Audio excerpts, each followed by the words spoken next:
Good morning, strangers. It is Sunday, also known as Hank's birthday, which just so happens to coincide with Cinco de Mayo. But yesterday was a fantastic day for me because I was able to stand in line and wait for free comics. This is part of Free Comic Book Day. I go to the same store every year because it's owned by a friend of my wife's family. And yeah, they have a lot of pop figurines, and I truly wish I could afford all of them because I just love these kinds of things. I think they are fantastic, and I really hope that this company continues to grow. But that's not the main topic of today. I just wanted to show that because this is my only chance to really do that. No, what I really wanted to showcase was this. Another crowded area with tons of beautiful animals that many people do not see as beautiful.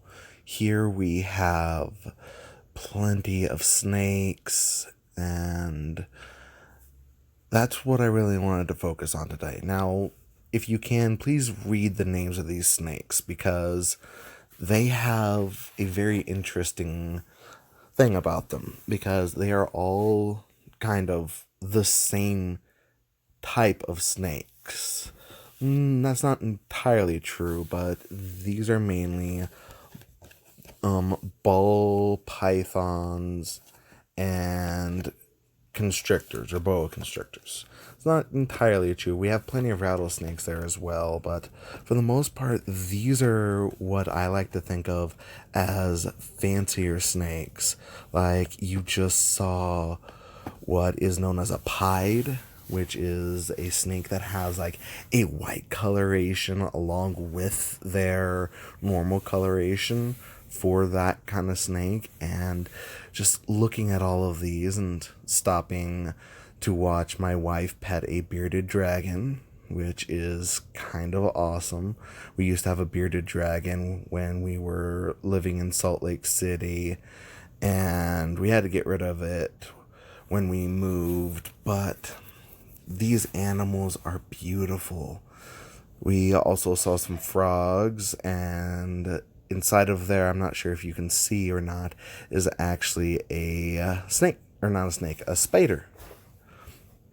And there's another snake, and there's some snakes and lizards you can actually buy fairly easily for all ages because they're not real. Here's more real snakes, and I know that as far as snakes go, people don't always see them as pets. Many people out there see snakes as very invasive or very scary, partially due to a lot of like literature on that, as well as just people staying stuck in their ways. So there's a lot of like negative press towards snakes. I actually used to have a friend who really hated snakes because she found a Burmese python that had broken into her house and she was terrified of it. But I was also really scared of snakes when I first started dating my wife. And here's some snakes that are 100% harmless. As you can see, they are out and about in their native habitats without hurting anyone. But here's some more, cute animals or cute lizards. Now, I am aware that cute is an extremely subjective term, but I do find that they tend to be adorable as soon as you realize that they're pretty much just like any other pet you can have. They have complex feelings, and look, they even get bigger. I mean, that guy's just a big puppy dog. And here's this lady who decided to let us pet these snakes. And I just find them to be completely adorable creatures. And of course, my daughter's not even scared of them. She's showing off the new pet snake that she has. She named it Shiny. And of course, here we find that they're here trying to help us stay hydrated. And here's what I want to end with. This woman right here showing off her snake. This is what's known as a milk snake. And I'm going to play this audio at the very end as well, just so you guys get an idea as to what people say about their snakes and such. But here's something else I wanted to show you. This was us on the train. And this was my daughter's first trip on the train. And as you guys can probably tell, I do not like the view. I find the trees wonderful, but to take the train, we have to go into the city.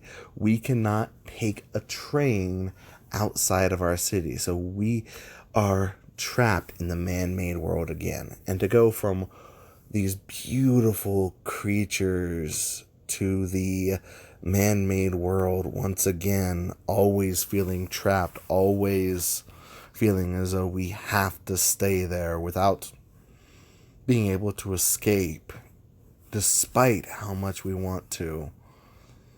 I think that's the thing. People are so afraid of these snakes and lizards because we view them in the man-made world, and they do not belong in the man-made world.